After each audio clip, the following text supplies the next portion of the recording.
Hey, drone guys on the Pro Forum. All right, if you happen to have an Inspire 1 or a Phantom 3, let me tell you about something I have discovered, took a wild chance on, and absolutely love it.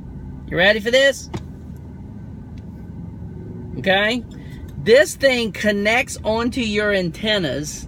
First of all, it holds them perfectly straight and parallel, which is the recommended way of using it. But more importantly, what it does is it reflects the light, okay? Well, the radio waves or whatever. It reflects those radio waves into the antenna, thus, in effect, extending your range. Hey, that's kind of cool. Look at there. How's that for horror lighting? So, it extends your range. It does not work through buildings and trees.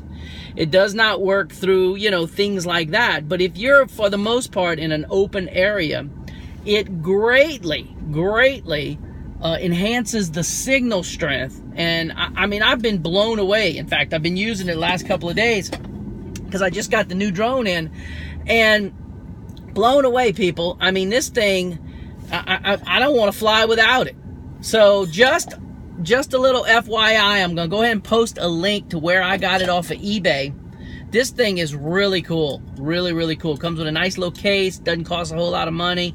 And there's tons of them out there, so you may find another one that you like better. But this one I really liked because of the little plastic pieces and the little case that came with it. So there you go. Talk to y'all tomorrow. Bye.